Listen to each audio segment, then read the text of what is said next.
नमस्कार मंडळी, नवीन एका इंटरेस्टिंग व्हिडिओमध्ये सर्वांचं मनापासून स्वागत आहे। मित्रांनो, महाराष्ट्रातील दिव्यांग बांधवांसाठी ही व्हिडिओ अतिशय महत्त्वाची आहे।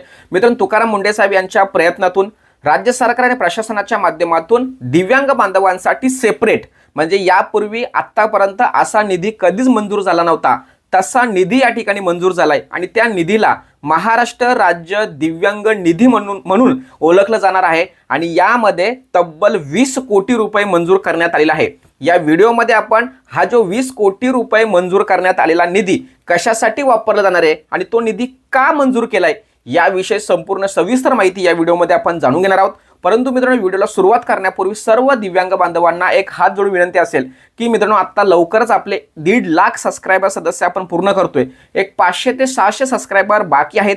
ज्या दिव्यांग बांधवांनी, ज्या माझ्या सहकाऱ्यांनी आत्तापर्यंत आपल्या चॅनलला सबस्क्राइब केलं नसेल त्यांनी कृपा करून लगेच सबस्क्राइब करा, कारण 1.5 लाखाच्या आनंदाचा टप्पा मला पार पाडायचा आहे आणि तुमच्या सहकार्याशिवाय ते शक्य नाही। म्हणून कृपा करून सर्वांनी सबस्क्राइब करा आणि जास्तीत जास्त लोकांना या व्हिडिओ पाठवा।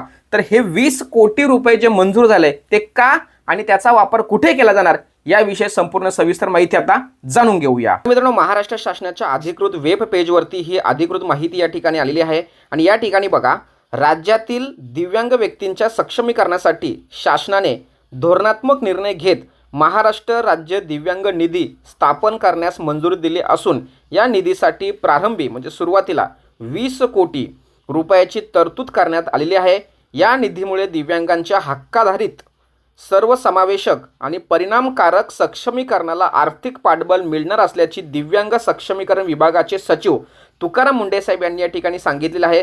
त्याचबरोबर या ठिकाणी बघा, दिव्यांग व्यक्ती हक्क अधिनियम 2016 मधील कलम 88 नुसार स्थापन होणारा हा निधी दिव्यांगांच्या हक्काधारित सक्षमीकरणासाठी आर्थिक पाठबळ देणार आहे। राज्य शासनाने दिव्यांग कल्याण विभागाची पुनर्रचना करून त्याला दिव्यांग सक्षमीकरण विभाग असे स्वरूप दिले असून कल्याण केंद्रीय दृष्टिकोनाऐवजी हक्काधारित व्यवस्थेकडे वाटचाल सुरू असल्याचे या ठिकाणी तुकाराम मुंडे साहेब यांनी स्पष्टपणे सांगितले। बरोबर, हा जो निधी मंजूर झालाय तो निधी कशासाठी वापरला जाणार याविषयी सुद्धा या ठिकाणी माहिती सांगितले, तर ते सुद्धा आपण या ठिकाणी पाहूया।